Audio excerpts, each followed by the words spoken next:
Hi masters, అందరికీ కూడా Brahma's meditation ఛానల్‌కి స్వాగతం, సుస్వాగతం మాస్టర్స్. ఈ జూమ్‌కి విచ్చేసిన దివ్యాత్మ స్వరూపులందరికీ కూడా నా యొక్క హృదయపూర్వక ఆత్మ ప్రణామాలు మాస్టర్స్. అలానే ముందుగా మనందరి జగద్గురువు అయిన బ్రహ్మశ్రీ సుభాష్ పత్రి సార్‌కి కూడా అనంతకోటి ఆత్మ ప్రణామాలు, కృతజ్ఞతలు తెలుపుకుంటూ చక్కగా వారిని కూడా ఈ యొక్క జూమ్ సెషన్‌లోకి ఇన్వైట్ చేసుకున్నాం మాస్టర్స్. ఎంతో చక్కగా మనము స్వాధ్యాయం సిరీస్ చేసుకుంటూ ఉన్నాము. ఇప్పటివరకు డే 21 వరకు పూర్తి చేసుకొని ఈరోజు డే 22లోకి ఎంటర్ అయ్యాం మాస్టర్స్.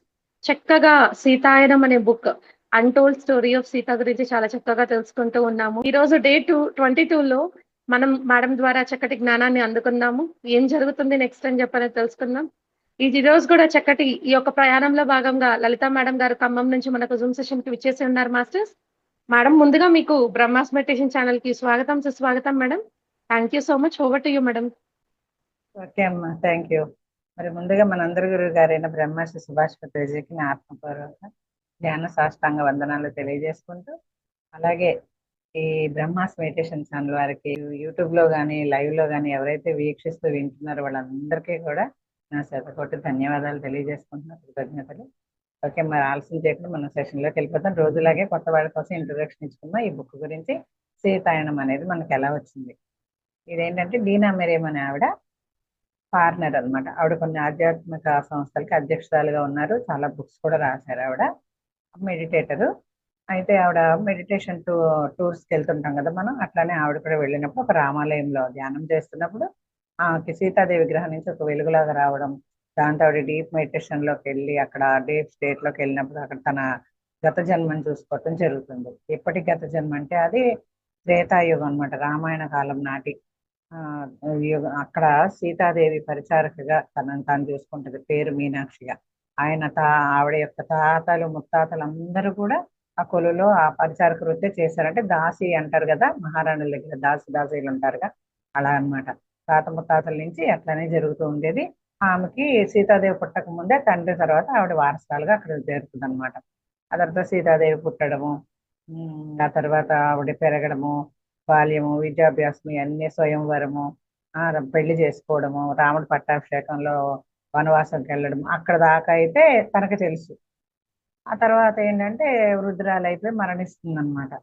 ఆ తర్వాత అనసూయగా పుడుతుంది. కానీ గత జన్మ తెలియదు, కానీ అప్పుడప్పుడు ఆ జ్ఞాపకాలు సబ్ కాన్షియస్ మైండ్ లో ఉంటాయి కదా, కొంచెం భావోద్వేగానికి గురవుతుంటది. గురుకులంలో 7 ఏళ్లకి ఆ అప్పటికే సీతారాముడు లేరు, ఆ, అవతారం చాలించారు అనమాట. ఈ కథ అంటే గురుకులంలో చెప్పే కథల ద్వారా అక్కడ ప్రజలందరూ కూడా తెలుసుకుంటుంటారు అవన్నీ. అది చెప్పుకుంటారు కదా చరిత్రల గురించి. అప్పటికే లేరు రాముడు సీత, తనకి 7 ఏళ్ళు వచ్చేసరికి. గురుకులంలో జాయిన్ చేసినప్పుడు ఏమవుతుంది, గురువు గారు సీతని రావణుడు అపహరించాడు అనగానే ఆమెకి లేదు లేదు లేదు, సీతాదేవిని ఎవరు అపహరించలేదు, ఆమె స్వయం శక్తి సంబుత్రాలు, అలా జరుగుండదు, అలా జరగదు, ఎప్పటికీ అలా జరగదని ఏడుస్తూ వచ్చేస్తుంది. గురుకులం నుంచి పారిపోయి ఇంటికి వచ్చేస్తుంది. సరే అని చెప్పి ఏంటి ఇలా అంటే ఇక పెళ్లి చేసేద్దాం అనుకుంటాడు తండ్రి. అనుకున్నప్పుడు ఆమె ఏమైతుందంటే వద్దు వద్దు, నాకు పెళ్ళి వద్దు, నా భర్త చనిపోతాడు, నా పిల్లలు చనిపోతాడని మళ్ళీ భావోద్వేగానికి గురవుతుంది. తండ్రికి అర్థమైతే ఇదేదో పూర్వజన్మ సంస్కారం ఉంది ఈ అమ్మాయికి, దీని గురించి తెలిసిన వాళ్ళు ఎవరైనా ఉంటే ఏమైనా అక్కడ స్వస్థత చేకూర్దామని అన్నప్పుడు తన తల్లి వాకప్ చేయగా మిథుల నుంచి వచ్చిన ఒక ఆవిడ అక్కడ దక్షిణాదిన మిథుల అంటే పంచవటిలో వాళ్ళ ఆశ్రమం నిర్మించుకొని ఉంటారనమాట. ఇప్పుడు వనవాసానికి వెళ్ళినప్పుడు పట్టాభిషేకం తర్వాత ఆగిపోద్ది కదా, ఆ పంచవటి అంటారు. అక్కడికి కొంచెం దూరంలోనే ఒక ఆవిడ మిథిలాలో ఉండే సీత పరిచారకురాలుగా చేసిన సోమ అనే ఆవిడ ఉంటుందని, ఆవిడ స్వస్థత చేకూరుస్తుందని తెలుసుకుంటారు. తెలుసుకొని తన తండ్రి ఏం చేస్తాడు, తల్లిని కొంతమంది సేవకుల్ని ఇచ్చి ఒక వ్యాపారుల ఇంట్లో పుట్టిద్ది అనమాట. అమ్మాయి కొంచెం బాగా ఉన్న స్థితిలో ఉండే అమ్మాయిలాగే పుట్టిద్ది అనసూయ. అప్పుడు పంపించడం జరుగుద్ది. సోమ దగ్గరికి వస్తారు. ఈ సోమ చూడగానే గుర్తుపడుతుంది తనని. తనకి ఆల్రెడీ థర్డ్ ఐ మాస్టర్ అనమాట. సీతాదేవిని కూడా తను చదవగలుగుతుంది, కొన్ని కొన్ని గుర్తుంటాయి అనమాట, కొన్ని కొన్ని తెలియదు.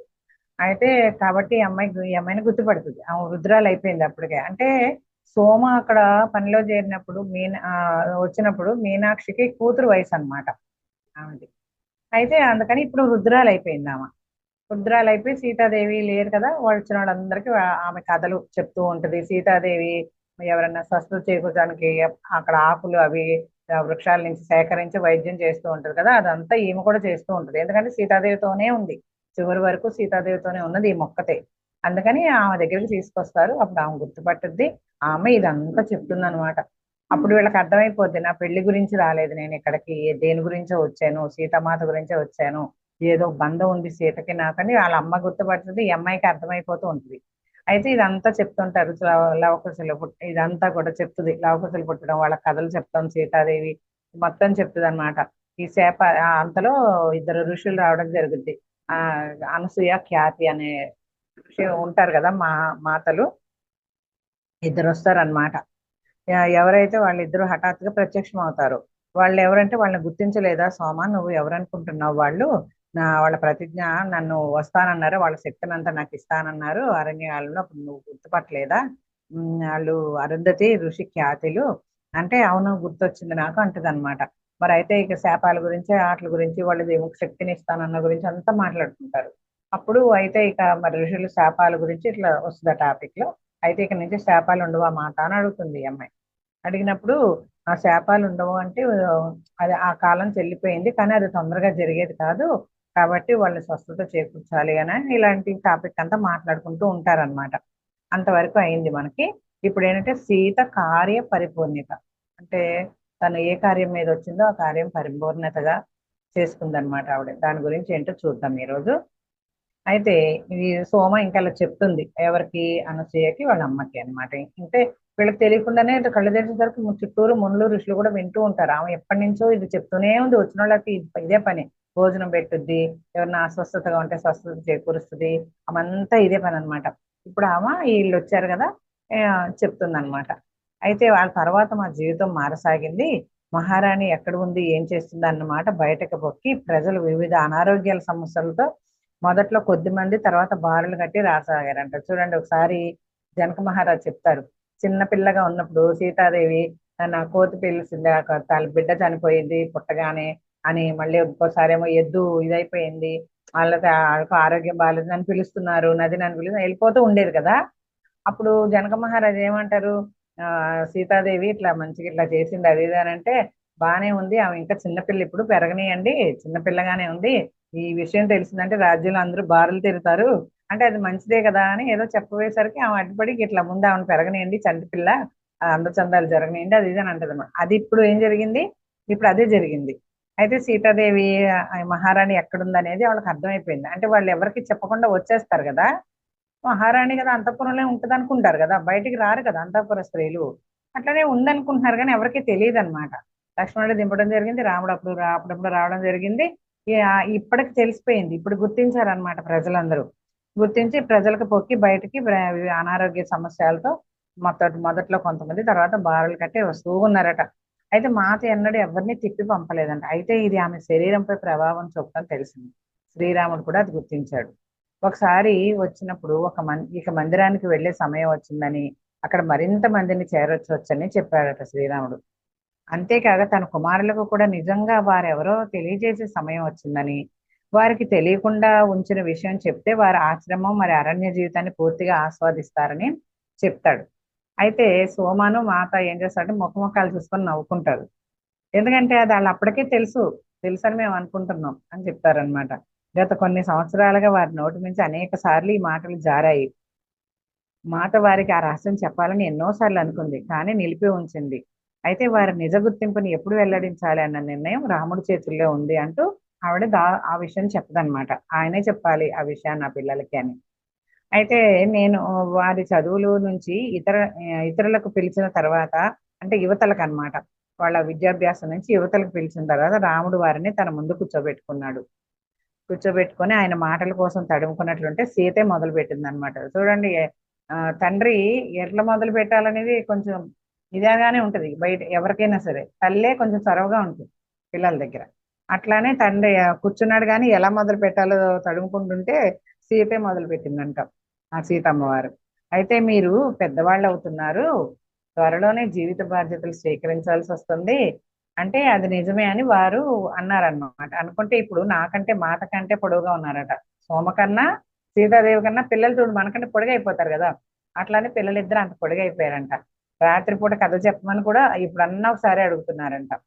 ఎక్కువ సమయం ఆశ్రమంలోనే గడుపుతున్నారంట, ఒక్కోసారి అక్కడే పడుకుండిపోతున్నారంట. రాముడు మొట్టమొదటిసారి రాజు దుస్తులతో వచ్చాడంట. ఆయన ఎప్పుడు వచ్చినా ఋషి దుస్తులతోనే వస్తాడు కదా, ఈసారి రాజుల దుస్తుతో వచ్చాడంట. అంటే నేను నీ తండ్రిని రాముడిని, ఇది మీ రాజ్యం అని చెప్పడానికి నిర్ణయించుకొని వచ్చాడనమాట. కానీ ఎలా చెప్పాలా అనుకుంటే సీతాదేవి మొదలుపెట్టింది. అయితే తమ కుటుంబం తిరిగి కలిసే సమయం ఆసన్నమైందని చెప్తాడనమాట. అయితే పిల్లలు కూడా ఒకళ్ళ మొక్కలు ఒకళ్ళు చూసుకొని నవ్వుకుంటారంట. ఏ మాత్రం ఆశ్చర్యపడట్లేదంట. మీరు ఎందుకు నవ్వుతున్నారని రాముడు అడగగానే బిగ్గరగా నవ్వుతూ తాను ఆయన వారికి ఈ వార్త దిగ్భ్రాంతి కలిగిస్తుందని అనుకున్నారట శ్రీరాముడు. తండ్రి మాకు కొద్ది కాలం క్రితమే ఈ విషయం తెలుసు అనేసరికి శ్రీరాముడు ఆశ్చర్యపోతాడంట. మరి మీకు మరి మీరు ప్రశ్నించలేదు కదా అని ఆశ్చర్యంగా చూసి ఎందుకు మీకు ఎలా తెలుసు అని అనేసరికి మరి మీరు ఏమీ ప్రశ్నించలేదు తెలిసినా కూడా అని అడిగేసరికి తండ్రి మేము మా తల్లిదండ్రుల ఏ చర్యను ఎన్నడూ ప్రశ్నించము. చూడండి పిల్లలు ఎలా ఉండాలనేది ఇక్కడ నేర్చుకోవాలి అందరూ. దయచేసి ఇది విన్న వాళ్ళందరూ చక్కగా సీతారాముల్ని ఇదంతా ఆదర్శంగా తీసుకోండి. ఒక తండ్రి ఎలా ఉంటాడు, పిల్లలు ఎలా ఉండాలి, భార్యాభర్తలు ఎలా ఉండాలి, చక్కగా పిల్లలు తల్లిదండ్రుల నుంచి ఏం నేర్చుకోవాలి, ఎలా ఉండాలి అనేది చూడండి. ఇదేంటి అని ప్రశ్నించడం కూడా వాళ్ళకి నచ్చదు అనమాట. తల్లిదండ్రుల్ని ఇదేంటని ప్రశ్నించే వాళ్ళు కాదు. మా కాలంలో కూడా అలాగే ఉండేది. వాళ్ళు ఏం చెప్తే అది వినేవాళ్ళం. పెళ్ళయిన తర్వాత కూడా వాళ్ళ ఆధ్వర్యంలోనే ఉండేవాళ్ళం మేము. మా పెద్దవాళ్ళు వాళ్ళకి తెలుసు మన మంచి గురించే చెప్తా ఉంటారు. మా జనరేషన్ లో అలా కూడా అలాగే ఉండేది. ఇప్పుడు జనరేషన్ అయితే ఊహించలేకపోతున్నాం. అసలుకి ముందు ఎలా ఉంటుందో కూడా ఊహకు అందట్లేదు. అయితే మన స్టోరీలోకి వస్తే ఏమైందంటే తండ్రి మేము మా తల్లిదండ్రుల ఏ చర్యను ప్రశ్నించము. మీ ఇద్దరిలో ఎవరు ఏ నిర్ణయం తీసుకున్నా దానిలో ఏదో ఒక ప్రయోజనం ఉంటుందని మాకు తెలుసు. ఎందుకంటే తల్లిదండ్రులు ఎప్పుడు పిల్లలు మంచిగా కోరతారు అనుకుంటారు కానీ ఎదురు ప్రశ్నించేవాళ్ళు కాదనమాట అన్నాడట లవుడు. అంటే శ్రీరాముడు వారిని తన చేతుల్లో తీసుకొని గట్టిగా హత్తుకున్నాడంట. చూడండి ఎంత ప్రేమో. పిల్లలు అలా మాట్లాడేసరికి ఎంతకన్నా తల్లిదండ్రులకి ఏం కావాలి పిల్లల నుంచి? పిల్లలకి మాత్రం తల్లిదండ్రులకి అంతకన్నా ఏం కావాలి? అదనమాట.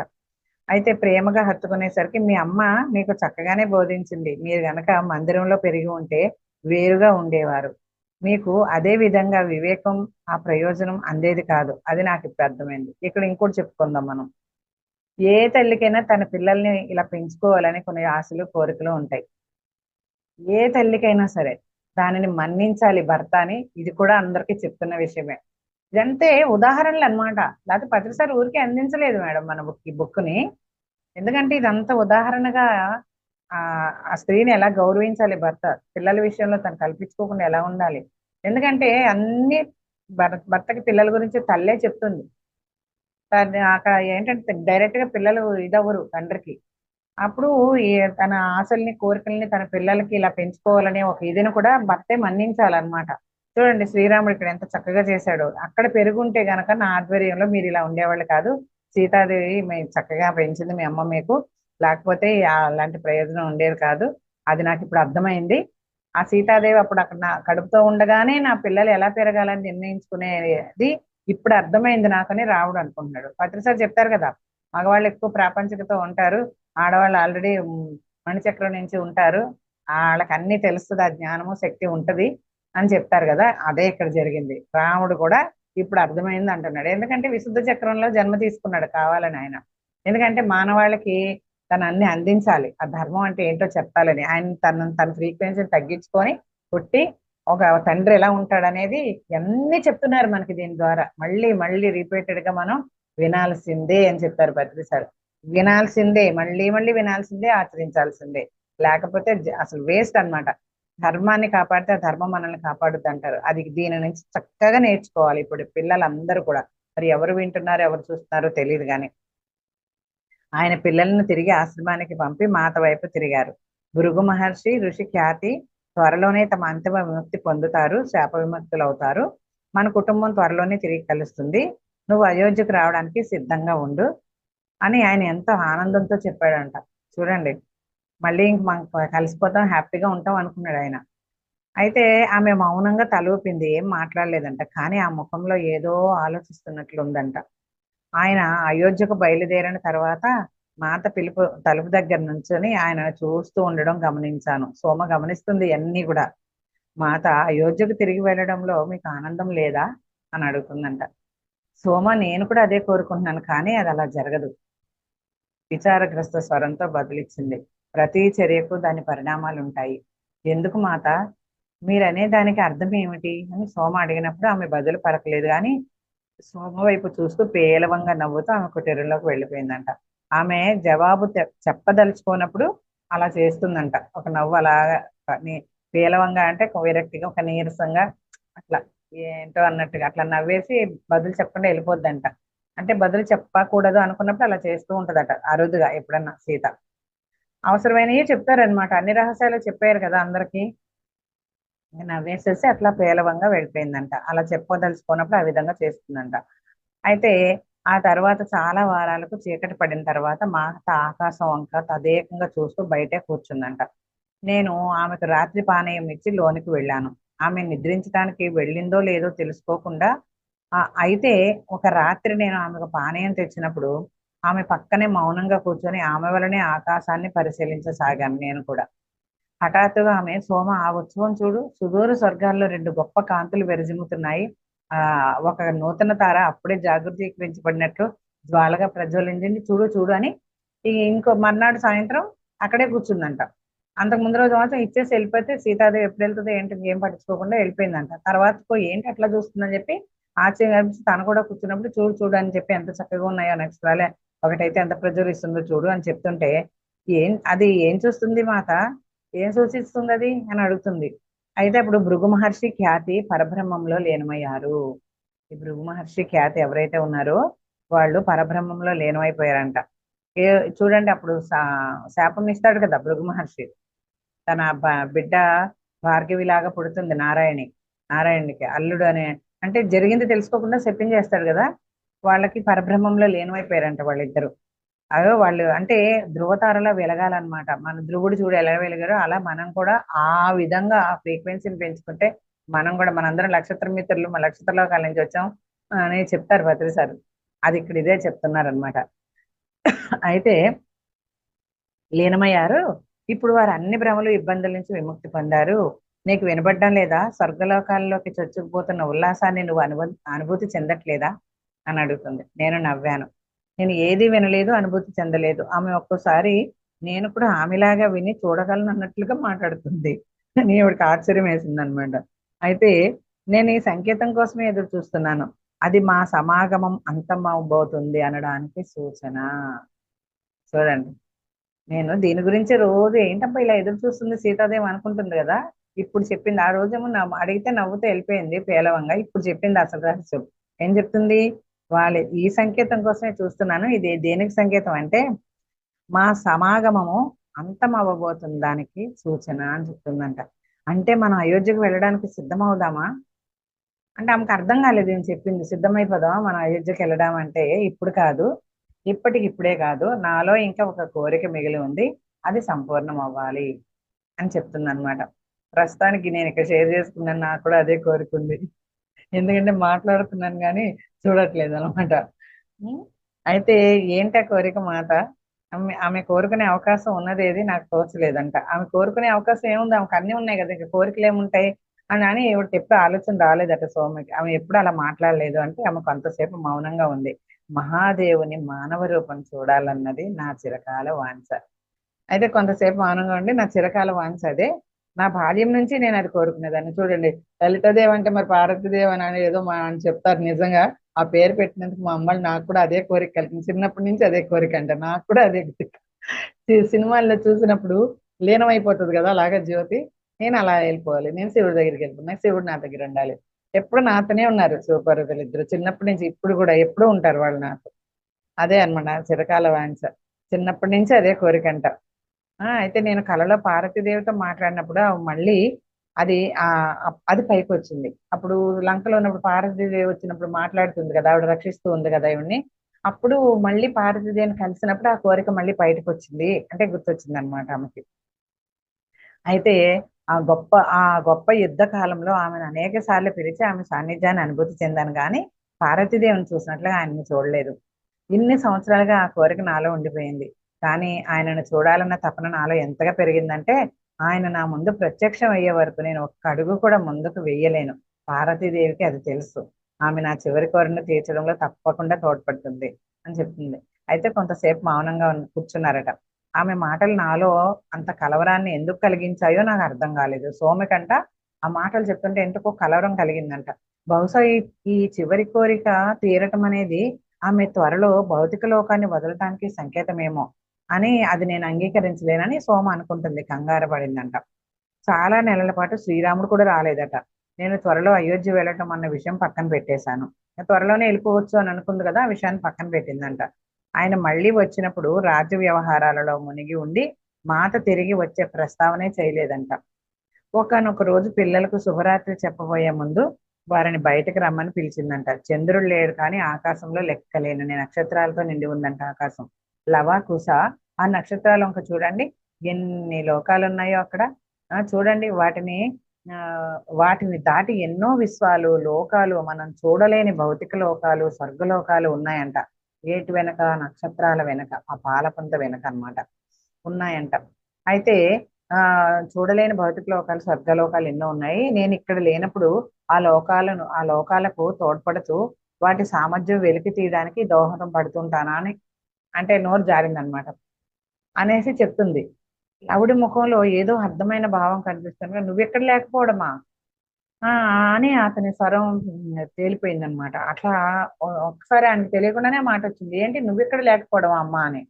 అయితే నేను ఆ విధంగా చెప్పి ఉండకూడదు అని గబగబా అనుకొని సరి చేసుకోబోయిందంట. నేను ఎప్పుడు ఇక్కడే ఉంటాను, అయితే నేను వేరే చోట కూడా ఉండవలసిన అవసరం వచ్చినప్పుడు నన్ను ఇక్కడికి పిలుస్తారు.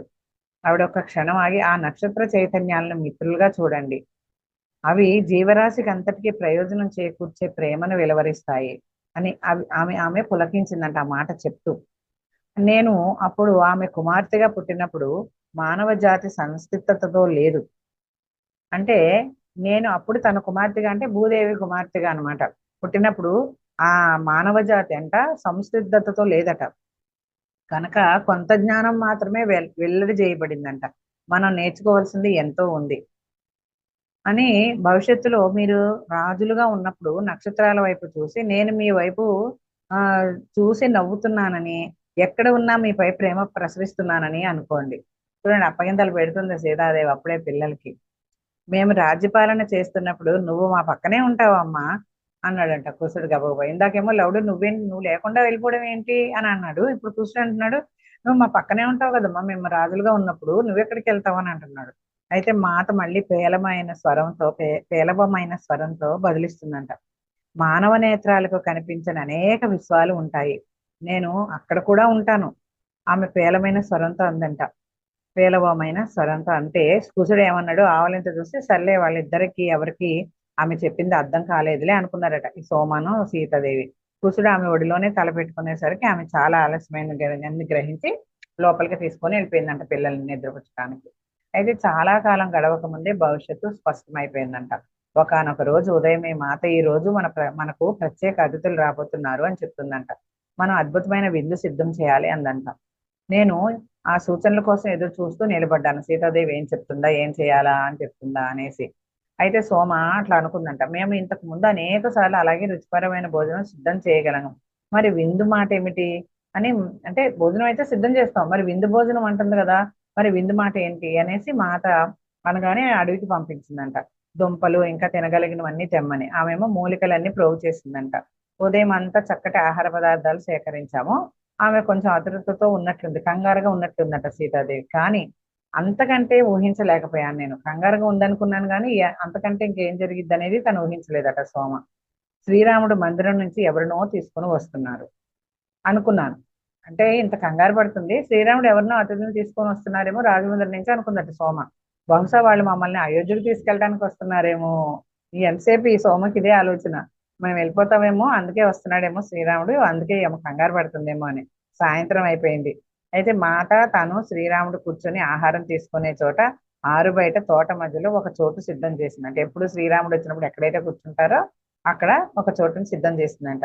సోమ నా కుటీరం నుంచి చేపలు మెత్తలు తీసుకొనిరా, ఇక్కడ పరుద్దాం, వారికి అక్కడ వడ్డిద్దాం అని నన్ను ఆశ్చర్యపరిచింది. ఇంతకు ముందెన్నడూ మేము మెత్తలు బయటకు తేలేదు. వాటిని సౌకర్యంగా అందంగా ఉండేటట్లు సర్దాము. ఆహారం అయితే సిద్ధమైంది, ఇక అతిథులు రావడమే తరువాయి. గంటలు గడిచినా ఎవరు రాలేదు. మాత ఆలస్యం అయిపోతుంది, బహుశా వాళ్ళు రేపు వస్తారేమో అని నేను అన్నాను. ఇదంతా సోమ చెప్తుంది అనమాట. ఇంకేం చెప్తుందంటే ఆమె తల పంకిస్తూ, లేదు వాళ్ళు వస్తారు, నేను ఖచ్చితంగానే చెప్తున్నాను, ఆహారాన్ని వేడిగా ఉంచు, వారు ఏ నిమిషంలోనైనా రావచ్చు. ఆమె చేతులు నలుపుకుంటూ కంగారంగారుగా చెప్తుంది అనమాట ఇవంతా. ఆతృత పడుతూ ఉందని అర్థమైపోయిందంట సోమకి. రాబోయేది ఎవరో నేను తెలుసుకోవచ్చా? ఆమె నవ్వి బదిలిచ్చి, నువ్వు సమయం వచ్చినప్పుడు తెలుసుకుంటావులే అని చెప్తుందంట సీతాదేవి. ఆకాశంలో దీపాలు వెలిగిస్తున్నట్లు ఒక్కొక్క నక్షత్రము ప్రకాశిస్తుండగా ఇద్దరు అందమైన యువ ఋషులు తలుపు తట్టారట. ఇద్దరు మాట తలుపు తీయడానికి వెళ్తుండగా నేను ఆమె హృదయ స్పందన విన్నాను. అంటే అంతగా కొట్టుకుంటుంది అనమాట ఆవిడ గుండె. తలుపు తీస్తుండగా హృదయ స్పందన విన్నాను. ఆమె వారిని చూస్తూ ప్రకాశవంతంగా మెరిసిపోతుందంట. అలాంటి మెరుపు ఎక్కడ చూసిందంట? రాముడి వద్ద ఉన్నప్పుడే చూసిందంట. అలాంటి మెరుపు మరి ఎక్కడ చూడలేదట సీతాదేవి మొహంలో. అయితే అలాంటి వెలుగు ఎప్పుడు నేను ఆవిడ వెలగడం చూడలేదు. మరి ఆమె పాదాలను తాకపోయిందంట. వాళ్ళు వారించారంట. అయినా మాత వినలేదు. ప్రభు మాత ఒక్కసారి నన్ను మీ సేవ చేసుకోనివ్వండి, అనుమతించండి అని శాంతస్వరంతో పలుకుతుందంట సీతాదేవి. నమస్కరిస్తూనే పైకి లేచిందంట. ఆ ఋషులిద్దరు ఎవరా అని నేను ఆశ్చర్యపోయాను. ఆ స్త్రీ యవ్వనంతో అలౌకికమైన సౌందర్యంతో, పర్వత ప్రాంత ప్రజల వలె గోధుమ వర్ణంతో, నల్లటి మెరుస్తున్న ఆల్చిప్ప లాంటి కన్నులతో ఉందట. ఆ పురుషుడు కూడా అంతే చక్కటి ముఖ కవళికలతో అదే వర్ణంలో గొప్ప దారుఢ్యాన్ని సూచిస్తూ ఉన్నాడంట. నేను వారిని తదేకంగా అసలు చూడకుండా ఉండలేకపోయిందంట, అలా తదేకంగా. అయితే ముందు ఆ స్త్రీ అందంట ప్రేమపూర్వకంగా నవ్వుతూ మాట్లాడటం మొదలు పెట్టిందంట. మాత తనకు తెలిసినట్లుగా బిడ్డ సీత అందంట. ఆ వెనక ఆయన సీత నీ ఎదురుచూపు నన్ను తాకింది అన్నాడంట. అందుకే నీ కోరికను సంపూర్ణం చేయడానికి వచ్చాను. నీ కోరికను దేనిని నేను తిరస్కరించలేను అన్నాడంట. అయితే మాత వారిని కూర్చోమందంట. వారు సర్దుకునేసరికి శ్రీరాముడు నడుస్తూ రావడం చూసిందంట. ఆయన వచ్చిన వెంటనే వారికి నమస్కరించాడంట ఆయన కూడా. వారు ఇక్కడ కూర్చొని ఉండగా ఒక పల్చటి కాంతి వారి చుట్టూ పరుచుకుందంట. ఆ రాత్రి ఆకాశంలో చంద్రుడు తప్ప మరి ఏమీ లేవు. అయినా సరే నక్షత్ర ప్రకాశం లేకపోయినా వారి చుట్టూ కాంతి అలముకుందంట, ఒక ఆర అనమాట. అయితే ఆ ఋషులిద్దరి శరీరాల నుంచి ప్రసరిస్తున్నట్లు ఉందట ఆ కాంతి. కొంతసేపు కూర్చున్న తర్వాత మాత భోజనం తేవడానికి లేచింది. ఆమె వారిద్దరితో పాటు శ్రీరామునికి కూడా భోజనానికి కూర్చోమందంట. ఆమె కూడా కూర్చున్న తర్వాత ఆమెతో నేను వడ్డిస్తానులే అంటే సరే అందట. సోమ నేను వడ్డిస్తాను అనగానే సరే అందంట. అందరూ మౌనంగా భోజనం చేశారట. మాత అక్కడంతా సర్దిన తర్వాత ఆమె శ్రీరాముని వైపు తిరిగి, ఎవరు ఆమె అంటే ఆ స్త్రీ అన్నమాట. మాత లంకలో ఉన్న కాలంలో జరిగిన అనేక విషయాలు చెప్పిందంట ఆ వచ్చిన స్త్రీ. ఆమె పూర్తి చేసిన తర్వాత మాత వైపు తదేకంగా చూసి, రావణునితో జరిగిన యుద్ధంలో విషబమానం తగిలి లక్ష్మణుడు మూర్ఛిల్లినప్పుడు మాత యమదేవునితో యుద్ధం చేయడాన్ని కూడా వర్ణించి చెప్పిందంట ఆవిడ శ్రీరాముడితోటి. అయితే ఆమె కలిగించుకున్నట్లయితే లక్ష్మణుడికి ఆ రాత్రి గడిచేది కాదు అని నిదానంగా చెప్పిందంట ఆ స్త్రీ. ఆ రాముడు మాత వైపు చూడగా ఆమె నేల చూపులు చూస్తూ ఉందంట. ఎప్పుడు ఈ విషయం ఇప్పటికొచ్చి ఇంకా శ్రీరాముడికి తెలియదు అనమాట. అయితే ఆమె ఈ అనుభవాలు రామునితో ఎప్పుడూ చెప్పలేదు. ఆ స్త్రీ ఇంకా కొనసాగిస్తూ, లక్ష్మణుడు జీవించి ఉండడానికి బదులుగా సీత తన జీవితంలోని కొన్ని సంవత్సరాలే ఇవ్వాల్సి వచ్చింది. అది వాయుదేవుని షరతు. వాయుదేవుడు అట్లా షరతు పెడతాడు కదా, అప్పుడు లక్ష్మణుని బతికించడానికి. అయితే అని మౌనంగా ఊరుకుందంట ఆ స్త్రీ చెప్పడం. ఆ మాటలు విన్న శ్రీరాముడు ఆ పరిస్థితి తీవ్రతను గ్రహించి, అయితే పొడిగించడం అనేది ఖచ్చితంగా జరుగుతుందా అని అడిగాడంట. ఆ స్త్రీ పలకించి, అది సీత మాట అని శాంతంగా సీత కోరుకుంటే ఏదైనా జరుగుతుంది, అది సీత మాట మరి అన్నట్టుగా ఆ స్త్రీ బదిలిచ్చిందంట. ఆమె తన జీవితంలోంచి కొన్ని సంవత్సరాలు ఇచ్చినట్లు నేను కూడా ఆ విధంగా ఇయ్యొచ్చా అని శ్రీరాముడు అడుగుతాడంట. ఆయన మృదువుగా అడిగేసరికి మళ్ళీ ఆ స్త్రీ తల పంకించి, సమయం మించిపోతుంది ఇప్పటికే, చాలా సమయం గడిచిపోయింది అనేసరికి ఇంకెంతకాలం మిగిలి ఉంది అని ఆయన అడుగుతారంట. ఆ స్త్రీ మాత వైపు తిరిగి, నువ్వు వెళ్ళే సమయం ఎంపిక చేసుకోవచ్చు.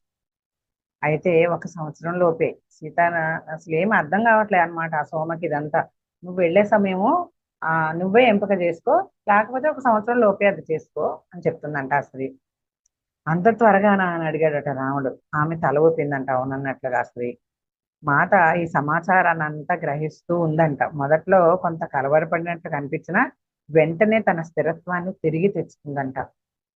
శ్రీరాముని వైపు తిరిగి, నేను నా మాట నిలుపుకోవాలి, నేను మళ్ళీ ఆ విధమైన పరిస్థితిని ఎదుర్కోవలసి వస్తే మన ప్రియ సహోదరుడు లక్ష్మణుని కోసం లేదా వేరే సోదరుల కోసం నేను నా జీవితాన్నైనా ఇస్తాను, అది నా మన్నింపు అని చెప్తుందంట సీత. అలా అయితే నేను కూడా వెళ్ళడానికి సిద్ధపడతానని మాత చేయి పట్టుకొని ఆయన గంభీరంగా చెప్పాడంట. ఇది సాధ్యం కాదు రామ. ఆ పురుషులు ఇద్దరు కల్పించుకున్నారంట. ఎవరైతే యువ ఓ, పురుషులు వచ్చారో వాళ్ళిద్దరూ కల్పించుకున్నాడట, ఆ పురుషులు ఇద్దరు. అయితే అది సాధ్యం కాదు రామ అని ఆ పురుషుడు కల్పించుకున్నాడు. నీ సమయం ఇంకా రాలేదు. నీ కుమారుడు సింహాసనం అధిష్ఠించే వరకు, నూతన సహజ ఆవిర్భావానికై పునాది ఏర్పడే వరకు, నూతన సహజ ధర్మాలు ఆవిర్భవించబడే వరకు, అన్నిటినీ ప్రేమ చుట్టి ఉండడం పైన ఆధారపడి విశ్వ నియమాలు చట్టాలు చేయబడే వరకు నువ్వు ఇక్కడే ఉండి తీరాలి. అది నీ జన్మ కారణం. మరి మీ ఇద్దరి జన్మ కారణం కూడా. సీత ముందుగా వెళ్ళిపోవటం వలన నువ్వు ఉండడం అత్యవసరం. మీ ఇద్దరు వచ్చిన కారణాన్ని నువ్వే సంపూర్ణం చేయాలి. సీత దేవలోకం నుంచి నీకు తోడ్పడుతూ ఉంటుంది అని చెప్పి చెప్తారట. అందుకోసమే నేను వచ్చాను. అతను ప్రేమపూర్వకంగా నవ్వుతూ బదిలిచ్చాడంట. ఎవరు ఆ వచ్చిన ఆ ఋషి. ఇద్దరు వచ్చారు కదా స్త్రీ పురుషులు. ఆయన అన్నాడు అనమాట. ఆయన ఇదంతా చెప్తున్నాడు. మళ్ళీ ఏమన్నాడు, రామ సీత, నేను మీకు జరిగింది జరగబోయేది నిజంగా మీరు ఎవరన్నది చెప్తాను. దాంతో అందరూ కళ్ళు మూసుకొని ధ్యానంలో ప్రవేశించారంట. ఏదైనా టెలిపతి ద్వారానే, ధ్యానం ద్వారానే వాళ్ళు ఏదైనా మాట్లాడుకుంటారు అనమాట అప్పట్లో. ఆ సంభాషణ జరుగుతుండగా నేను అక్కడ శుభ్రం చేస్తున్నాను అని సోమ చెప్తుంది. వాళ్ళు ఆ సంభాషణ చేస్తుండగా నేను అక్కడే ఉండి శుభ్రం చేస్తున్నాను. కళ్ళ నుండి ఉబికి రాకపోయే నీటిని ఆపుకుంటూ గబగబా పనిచేసి వంటశాల సరిచేసి నేను నా గదిలోకి వెళ్ళి కూలబడ్డాను. నా కళ్ళలో నీరు ఆవిరయ్యే వరకు పొగిలి పొగిలి ఏడ్చాను. ఆ పైన నిద్రలోకి జారుకున్నాను. కొన్ని గంటల తర్వాత లేచాను. బయట ఇంకా చీకటిగానే ఉంది. నేను కిటికీల నుంచి తొంగి చూడగా వాళ్ళు నలుగురు ఇంకా ధ్యాన స్థితిలోనే ఉన్నారు. ఆ ఋషుల రూపాలు మార్పు చెందాయి. సీతారాముల ముందు కూర్చొని ఉన్నవారు పార్వతి మహాదేవుడు. పార్వతి పరమేశ్వరులే వచ్చేసారనమాట. నేను వారి వద్దకు వెళదాం అనుకున్నాను, కానీ నా కళ్ళు భారమై కాళ్ళు కదలలేక నేల మీదకు జారి దృఢంగా గాఢ నిద్రలోకి జారిపోయిందంట. అయితే కిటికీ నుంచి ఉదయభాన కిరణాల లోపలికి ప్రవేశించినప్పుడు మాత్రం, అంటే సూర్యుడు వచ్చే దాకా కూడా లేవలేకపోయిందనమాట. అప్పుడే లేవగలిగిందంట. మాత ఒక్కటే భోజనాలు చేసిన చోట నిద్రిస్తూ ఉందట. శ్రీరాముడు జాడ గాని అతిథుల జాడ గాని లేదంట. నేను హాయిగా నిట్టూర్చాను. బహుశా ఇదంతా నేను కలగానే ఉంటానేమో. అమ్మయ్య, ఇదంతా కలే కదా, ఏం అవ్వలేదు కదా అనుకున్నాను. అతిథులు వచ్చి ఉండడం, వారి కోసం చూస్తూ మాత నిద్రించి ఉంటుంది. వాళ్ళు రాలేదేమో, సీత అట్లనే చూసి చూసి పడుకుందేమో అనుకుందంట ఈ అమ్మాయి. అయితే నాకు నేను సర్ది చెప్పుకొని ఏ ఆలోచన లేకుండా పిల్లల వద్దకు వెళ్ళాను. నేను మళ్ళీ కుటీరం వద్దకు వచ్చేసరికి సీత పొయ్యి రాజేస్తూ కనపడిందంట.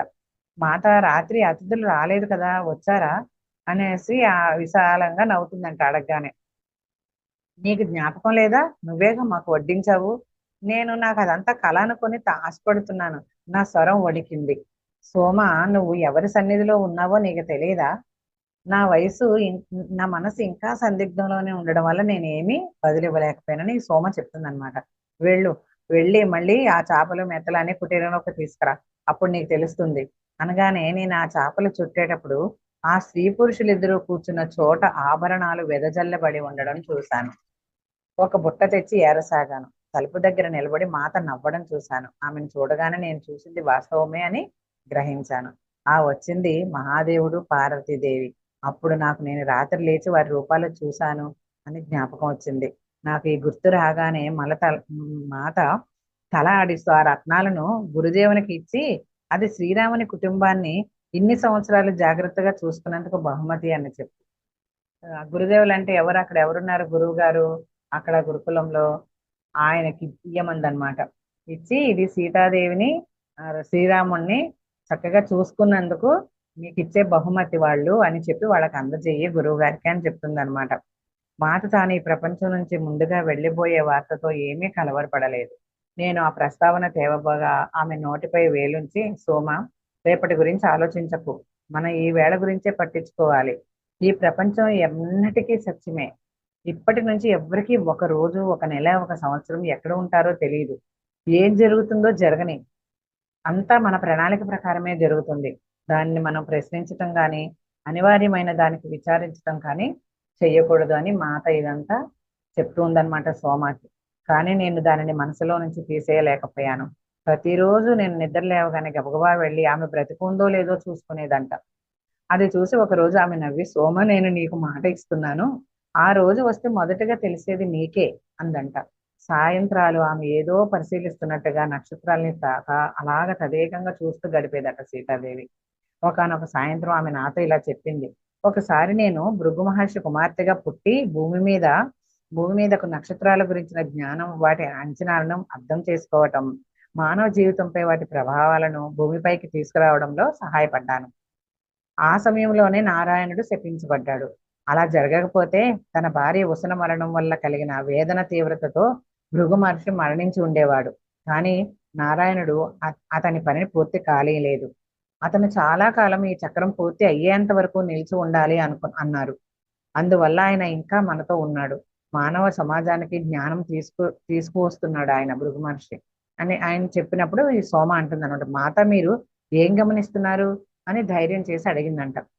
ఒకవేళ ఆమె వెళ్ళిపోవడానికి మంచి రోజు కోసం ఎదురు చూస్తుందేమో అని అడగాలనున్న ధైర్యం చాలకపోయినా ధైర్యం తెచ్చుకొని అడుగుతుందన్నమాట.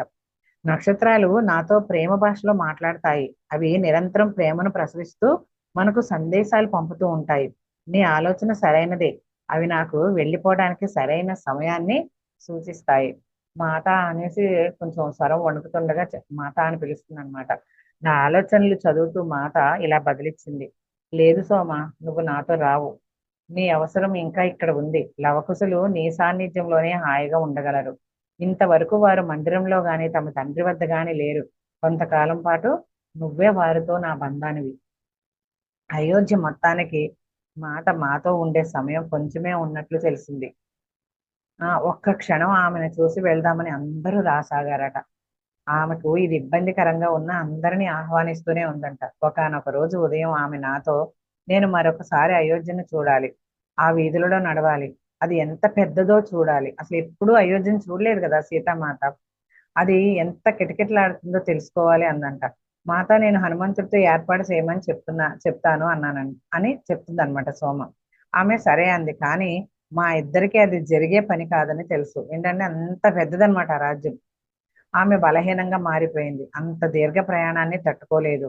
అయినా మేము ప్రయత్నం ఆరంభించాం. త్వరలోనే హనుమ వచ్చాడు. ఆయనకు ఆమె నోరు విప్పకముందే ఆమె కోరిక తెలిసిపోతుందంట. అనేక సార్లు ఆమె ఏమైనా పళ్ళు తినాలి అనుకున్నప్పుడు ఆయన పళ్ళ బుట్టతోటే ప్రత్యక్షమయ్యేవాడంట. ఒకసారి మాత ఆయనతో ఏముందంట, పుత్ర హనుమ, నేను నిన్ను ఇబ్బంది పెట్టాలనుకోను కనుక నా చిన్న కోరికలను పుట్టక ముందునే ఆపేస్తాను అందంట ఒకసారి హనుమంతుడితో. మాత నేను మీ పాదాలంటే ప్రార్థిస్తున్నాను, మీ మదిలో వచ్చే ఈ చిన్న చిన్న కోరికలను సంతృప్తి పరిచే ఆనందం నన్ను దూరం కానీయకండి ఆనందానికి అనేసరికి దాంతో ఆమె ఆయనను కొనసాగించిందంట. ఇప్పుడు అయోధ్యను చూడాలన్న కోరిక వ్యక్తపరచగానే ఆయన మాట, రండి నేను మిమ్మల్ని అయోధ్యకు తీసుకెళ్తాను. అయితే సాధారణ మార్గంలో కాదు, మనం ధ్యాన మార్గంలో వెళదాం. ధ్యానంలోకి వచ్చిన అసలు రావులు చేసేద్దాం అంటున్నాడు అనమాట. అలా విడిగా భౌతిక పరంగా వెళ్ళాలంటే అసలు సరిపోదు, అంత పెద్దదనమాట ఆ రాజ్య విస్తరణ. ఇంకా విస్తరణ చేశారు కదా. అయితే వారు అడవి లోపలికి వెళ్ళి చాలా రోజులు అక్కడే ఉండిపోయారంట. వారు తిరిగి వచ్చేటప్పటికి ఆమె తేలిక పడిందంట. చాలా రోజులు ధ్యానంలో ఉండిపోయారట. అట్లా అంటే మొత్తం అన్ని చూసి వచ్చారనమాట. హనుమ నన్ను నా ప్రియమైన అయోధ్యకు తీసుకువెళ్ళాడు. అది ఆమె విశాలంగా నవ్వుతూ. నేను ఆ పవిత్ర సరయూ నదిలో స్నానం చేసి దేవితో మాట్లాడాను. అంటే నదిని దేవి అని పిలుస్తుంది అనమాట సోమ ఇక్కడ, అంటే సీతాదేవి. సోమ, ఆ నగరం ఎంత పెరిగిందో, ఇప్పుడు అక్కడ ఎంతో మంది నివసిస్తున్నారు. ఎందరో విదేశీయులు వర్తకులు కూడా ఉన్నారు. మనం వదిలినప్పటి నగరంలా లేదు, అసలు అలా లేనే లేదు. పరిపాలించవలసిన అంశాలు ఎన్నో ఉన్నాయి. మన వద్దకు రావడానికి రామునికి సమయం ఎలా దొరుకుతుందా అని నేను ఆశ్చర్యపోయాను. అంత బిజీలో కూడా రాముల వారు వస్తూ ఉండేవారు అనమాట సీతాదేవిని పిల్లల్ని చూడటానికి. మాట, ఆయన రాకుండా ఎలా ఉండగలరు, మీరు ఆయనను నడిపే తార కదా, ఆయన జీవితానికి పునాది అని చెప్పి బదులిచ్చాడట హనుమ.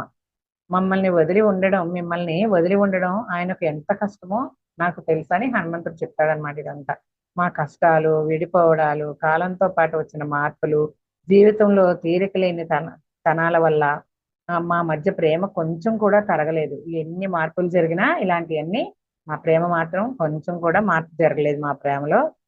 ఆయన పేరు వినడమో లేక పలకడమో నాకు ఎంతో ఆనందాన్ని ఇస్తుంది. నన్ను కలిపి ఉంచింది కూడా అదే హనుమ. ఆ ప్రేమే నన్ను కూడా కలిపి ఉంచింది. ఎందుకంటే రాముడు ఎప్పుడు రోమే రామనామే కదా, సీతాదేవి కూడా అంతే, ఎప్పుడు కలవని రోజు ఉండదు అనమాట. నన్ను కలిపి ఉంచింది అదే అని చెప్తుంది. ఆయన పట్ల మన ప్రేమ అని చెప్తుంది అనమాట.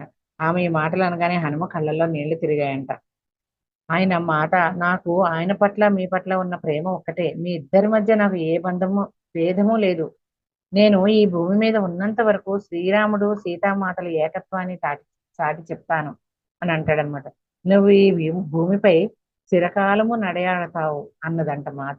ఇప్పటికీ చిరంజీవిగా అందుకే ఉన్నాడు అనమాట. ఆవిడ దేవునే అది. అది నా ఇచ్చ కాదు, మీది శ్రీరామునిది. మీదే ఆ శాసనం అయితే అలాగే జరుగుగాక. అదైతే నా ఇష్టమేమీ కాదు, మీది శ్రీరామునిదే. మీ అదే మీ శాసనం అయితే అది అలాగే జరుగుగాక అంటాడు అనమాట ఆంజనేయ స్వామి. అయితే హనుమ వెళ్ళిపోయిన తర్వాత మాట నాతో మిథిలలోని అనేక ఆత్మలు అయోధ్యలో జన్మ తీసుకోవడం నేను చూశానని చెప్పింది. ఇదంతా విషయం మనకు ముందు వస్తుంది, ఎవరెవరు జన్మ తీసుకున్నారనేది. అయితే జన్మ తీసుకోవడం నేను చూశాను. అండ్ మిథిలలో ఎవరెవరైతే ఉన్నారో వాళ్ళందరూ జన్మ తీసుకున్నారంట అక్కడ. వారిలో కొందరిని మా మా పరివార కృత్యాలలో గుర్తించింది అనమాట. వీళ్ళ పరివారంలో ఆ కృత్యాల్లో ఎవరెవరు ఉండేవారో వాళ్ళని గుర్తించిందంట సీతామాత. అది ఆమెకు ఎంతో ఆనందాన్ని ఇచ్చిందంట. మిథిల యొక్క జ్ఞాపకాలను దాటి విలువలను వారు అయోధ్యకు తీసుకువస్తున్నారని ఆమె ఆనందించింది. వాళ్ళు పుట్టి ఏం చేస్తున్నారు? పూర్వజన్మ జ్ఞాపకం లేకపోయినా అదంతా మిథిలను దాటి అయోధ్యకు తీసుకొస్తున్నారట ఆ జ్ఞాపకాలన్నీ. అయితే ఇది ఆమె నాతో చెప్పినప్పుడు నేను మీ పట్ల వారి ప్రేమే వారిని అయోధ్యకు తీసుకొచ్చింది. వారు ఇక్కడికి మిమ్మల్ని అనుసరించే వచ్చారు అని చెప్పిందంట. సోమ కొంచెం సేపు ఆగి మేము ఆమె ఎప్పుడు కొనసాగిస్తుందా అని చూసాం. అయితే సోమ కొంచెం సేపు స్టోరీ చెప్పడం ఆపేసింది అనమాట. మళ్ళీ ఇంకెప్పుడు మొదలు పెట్టిద్దా అని ఈ ఎవరు మీనాక్షి పుట్టింది కదా అనసూయగా వాళ్ళ అమ్మలు అందరూ ఎదురు చూస్తూ ఉన్నారంట. అయితే మళ్ళీ మొదలు పెట్టినప్పుడు ఎక్కడో వేరే లోకం నుంచి మాట్లాడుతున్నట్టుగా చెప్పిందంట. ఆమె కొంతసేపు ఆలోచనలు అలా పడిపోయింది కదా ఆ స్టోరీ ఆపేసి. అలా ఆలోచనలో వెళ్ళిపోయి మళ్ళీ మొదలు పెట్టినప్పుడు ఎలా చెప్తుందంట, ఏదో ఎక్కడో లోకంలో ఉండి మాట్లాడుతున్నట్టు ఉందంట, ఇక్కడ ఉండి చెప్తున్నట్టుగా లేదంట. ఏం చెప్తుందంటే, మాతా శ్రీరాముడు చేస్తున్న దానిని గురించి నేను గత సంవత్సరమే తెలిసింది నాకు. వారు మానవ మానసంలోనూ సామూహికంగానూ ఆలోచన రూపాలను మొలకెత్తిస్తున్నారు. భవిష్యత్తు శతాబ్దాలు శకాలలో వికసించగల అభిప్రాయాలు అన్వయ బీజాలను నాటుతున్నారంట. భవిష్యత్తులో ఎవరెవరు ఎలా ఉండాలి ఏంటనేది మానవ లోకంలో వాళ్ళ సమాజంలో అంత బీజాలు నాటుతూ ఉన్నారట సీత శ్రీరాములు ఇద్దరు. అయితే భూమి తన చక్రగతిలో తిరోగమన చాపంపై ఉంది. అంటే మళ్ళీ భూమి ఏం చెప్తుంది? చక్రగా తిరోగమనం అంటే ఇక ముగింపు దశలోకి వచ్చిందంట. కాబట్టి మాట ఆ సాయంత్రం నాకు వివరించింది. మానవులు ఆధ్యాత్మిక లోకాలతో బంధాన్ని కోల్పోతున్నారు. తార్కిక నైపుణ్యం పెంపొందించుకుంటున్నారు. ఇది మానవుల మనో సామర్థ్యాలను పెంచుతుంది. ఈ ఆలోచన రూపాల్లో కొన్ని కాలచక్ర పురోగమనాలు చాపం వైపు నడిచే వరకు విస్తరించబడవు. మానవ ఆత్మ తనను తాను సంపూర్ణ వ్యక్తిత్వంతో తెలుసుకున్నప్పుడు మనిషికి తన గురించి భావన ఎక్కువై అధికార దాహం, లోబరుచుకోవటం పెరిగిపోతాయి. అందుకే ఇప్పుడు చట్టాలు అవసరం. ఒకప్పుడు సహజంగానే ధర్మం గురించి అంతరంగంలో తెలిసి ఉన్నప్పుడు వాటి అవసరం ఉండేది కాదు, చట్టాలు అవసరం. క్రమంగా వ్యక్తిత్వం శిఖరాగ్రాన్ని చేరిపోతుంది. మనిషి దానిని దాటి తాను సర్వస్వంలో ఒక భాగాన్ని అని అప్పుడు తెలుసుకుంటాడు. ఇప్పుడు అతను ఈ లోబరుచుకోవటాన్ని ఆపుతాడు.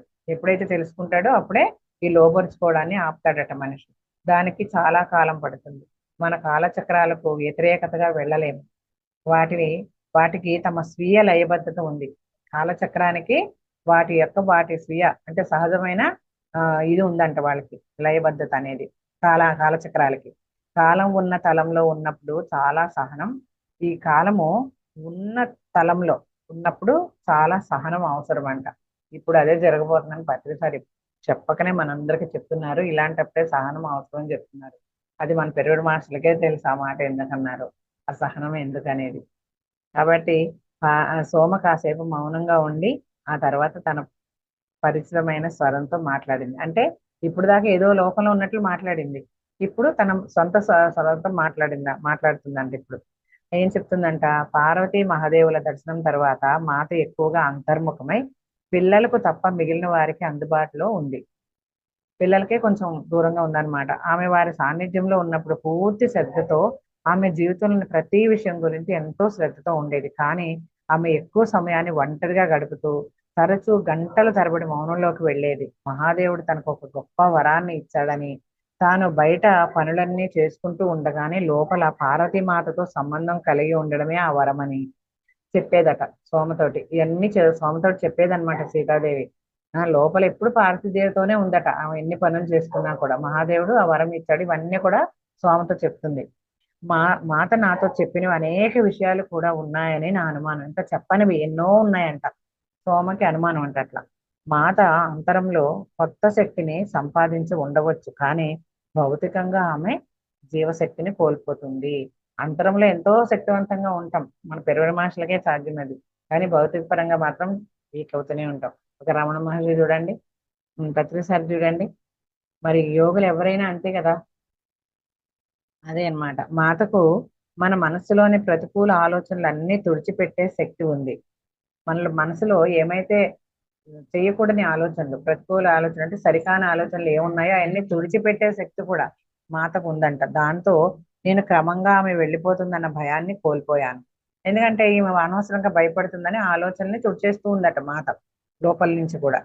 అయితే భయాన్ని కోల్పోయిందంట. అయ్యో మాత వెళ్ళిపోతుంది ఇక అనేసి ఆ భయం పోయిందంట ఆమెలో.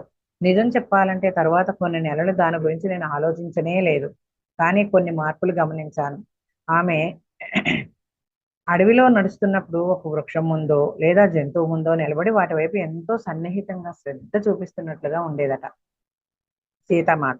కొన్నిసార్లు ఒక వృక్షపు మానును హత్తుకోవటమో లేక వీపు ఆనించి నిలబడి కళ్ళు మూసుకోవటమో చేసేదట. ఆమె ముఖంలో నవ్వు పరుచుకునేదంట. అప్పుడు వాటికి ప్రేమ పంపుతూ వాటి నుండి ప్రేమ స్వీకరిస్తూ ఉండేదని మాకు తెలుసు. ఒకసారి ఆ సమయంలో నేను నేను అతనిని ప్రతి సూర్యకిరణంలోనూ ప్రతి ఆకులోనూ మొక్కలోనూ చూస్తాను. ఎక్కడ అక్కడ ఎక్కడ అని నా నారాయణని చూస్తాను. ఇక్కడ అక్కడ అనే తేడా లేకుండా నా ప్రియనారాయణని నేను చూస్తాను. అతను ఎక్కడ లేడు అని అంటూ ఉండేదట. ఆ చివరి సంవత్సరం రాముడు రాగలిగినంత తరచుగా శ్రీరాముడు రావడానికి ప్రయత్నించేవాడట. వారు లవకుశులను చిన్నగా ఉన్నప్పుడు తన కుటుంబ జీవితాన్ని ఆస్వాదించేవారు. ఇప్పుడు వాళ్ళు పెద్దవాళ్ళు అయిపోయి ఆ విధంగా అరుదుగా గడుపుతున్నారట. మాత పిల్లలతో నవ్వుతోంది. నేల మీద కూర్చుని వారిద్దరిని ఒళ్ళోకి లాక్కుంటుందంట. వారు నవ్వుతూ దూరంగా జరిగితే మళ్ళీ ఆమె దగ్గరకు లాక్కుంటుందంట. శ్రీరాముడు ఆ ఆటను ఆనందంగా చూస్తున్నాడంట. నేను ఈ దృశ్యాన్ని గమనిస్తూ ఉండగా హఠాత్తుగా నాలో విచారం పొడచూపింది. ఇవన్నీ గమనిస్తున్న సీతకి హఠాత్తుగా విచారం కలిగిందంట. మాత తలలో తెల్లని వెంట్రుకలు చూడడం వలన, ఆమె కళ్ళ చుట్టూ నల్లటి వలయాలు ఏర్పడడం వలన, గుండ్రటి ఎత్తైన బుగ్గలు జారిపోవడం వలన నేను చాలా విచారంగా అయిపోయాను. ఆమె ఇప్పటికీ ఎంతో అందంగానే ఉన్నప్పటికీ వయసు మీద పడినట్లుగా ఉండడాన్ని భరించలేకపోయాను. అయితే మీరు వయసు మీరినట్లు చూడడం నేను భరించలేని మాత అని నా లోపల నేను అనుకుంటుంటే శ్రీరాముడు నా ఆలోచనలు పసిగట్టి వాళ్ళ వద్దకు వెళ్ళాడట. ఈ ఆలోచనలు శ్రీరాముడు పసిగట్టేశాడు. అంటే చెప్పకనే ఎలా చెప్తున్నాడో చూడండి శ్రీరాముడు ఈ సోమతోటి. అయితే అనుకునేసరికి శ్రీరాముడు పసిగట్టి బాలుల వద్దకు వెళ్ళి ఎట్టకేలకు ఆమె నుంచి తప్పించుకున్నారు. అందరూ నవ్వుతున్నారు. సీత ఆయన ప్రేమపూర్వకంగా ఇలా అన్నాడంట, నేను నిన్ను మొదటిసారి కలుసుకున్నప్పటికంటే ఇప్పుడు మరింత అందంగా ఉన్నావు అని సున్నితంగా ఆమె వెంట్రుకలు సర్దాడంట. ఆమె నెమ్మదిగా ఆగి రామా అని మాత్రమే అనగలిగింది అతనిని చూస్తూ. ఇది సత్యం, నీలో ప్రవహించే నవ్వు, నువ్వు బయటకు ప్రసరింపజేసే ప్రేమ ఆనందాలు, నీ సౌందర్యాన్ని వర్ణించడానికి నాకు మాటలు లేవు అని శ్రీరాముడు సీతతో అంటున్నాడంట. ఇప్పుడు నేను ఆయనను నాకు మెల్లగా బయట వాస్తవాన్ని కాదు అంతర్ వాస్తవాన్ని చూడమని గుర్తు చేస్తున్నాడని గ్రహించాను. రాముడు అలా ఎందుకు చేస్తున్నాడో, ఈ సోమ నా కోసమే రాముడు ఇలా చేయాలంటే లోపల విచారాన్ని ఆయన కనిపెట్టి అట్లా అంటున్నాడని సోమకి అర్థమైపోయిందంట. నా లోపల నుంచి అలా గమనించి అది చెప్తున్నాడు నాతోనే అని గ్రహించిందంట సోమ. ఆయన తమ మధ్య ఉన్న ఈ ప్రేమను పిల్లలు అనుభూతి చెందాలని, దానివల్ల వారు ఎప్పటికీ జ్ఞాపకం ఉంచుకుంటారని భావించాడంట. ఇదంతా కూడా శ్రీరాముడు అందుకే చేస్తున్నాడు, పిల్లలు ఉంచుకోవాలి తల్లిదండ్రుల ప్రేమనని చేస్తున్నాడు అని అర్థమైందంట. ప్రభు కృతజ్ఞతలు, మీరు నా ఆలోచనలు గ్రహించి సరిచేయటంలో ఎన్నడూ విఫలమవరు. నేను నెమ్మదిగా కొనిగాను. ఈ విధంగా ఆయన నేను వాస్తవంలో ఉండడంలో తోడ్పడ్డాడు. చాలా అరుదుగా ఆయన నన్ను బయటకు వినిపించేటట్లు సరిచేసిన, నా ఆలోచన సరిగ్గా లేనప్పుడు తరచుగా లోపల నుంచే సరిచేసేవాడట. ఎక్కువ టైం భౌతికంగా చేసినా చాలా సార్లు లోపల నుంచే సరిచేసేవాడట ఆ ఆలోచనలు కనిపెట్టి శ్రీరాముడు. నేను గత సంవత్సరాన్ని తిరిగి చూసుకుంటే మాత భూమిపై తాను ప్రేమిస్తున్న విషయాలన్నిటికీ వీడ్కోలు చెప్తున్నట్లు అనిపించిందంట. సంవత్సరం నుంచి గమనిస్తుందంట. ఆవిడ చెప్పింది కదా సంవత్సరం లోపే అని పార్వతీదేవి, అప్పటి నుంచి ఏమి గమనిస్తూ ఉందంట, ఎక్కువ అబ్జర్వ్ చేస్తుంది అనమాట. ఏం చేస్తుందంట, అన్నిటికీ వీడ్కోలు చెప్తుందంట. ప్రతి చెట్టుని పట్టుకుంటుంది, ప్రతి చెట్టుని హగ్గు చేసుకుంటుంది, అన్నిటితో మాట్లాడుతుంది, పిల్లల్ని దగ్గరగా తీసుకుంటుంది. ఇవన్నీ చేస్తుంటే వీడ్కోలు చెప్తున్నట్లుగా అనిపిస్తుందంట సోమకి. ఆ చివరి సంవత్సరాన్ని ఆమె ప్రేమతో మరింత గాఢతతో నింపుతుంది.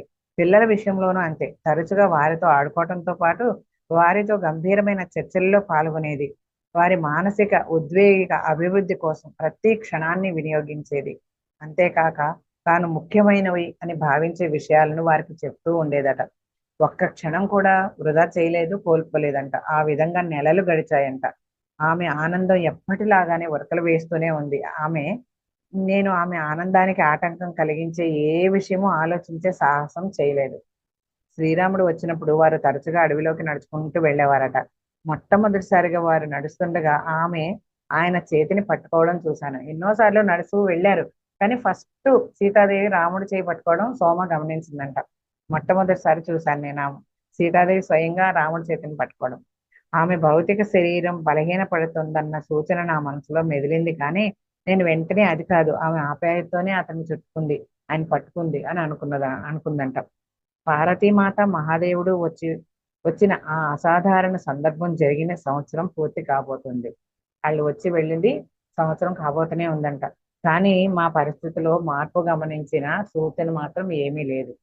ఒక రాత్రి మాతకు పానీయం తెస్తుండగా ఆమె తన కుటీరంలో ఎవరితోనో మాట్లాడుతూ ఉందంట. అది ఎవరో నేను ఊహించలేదు.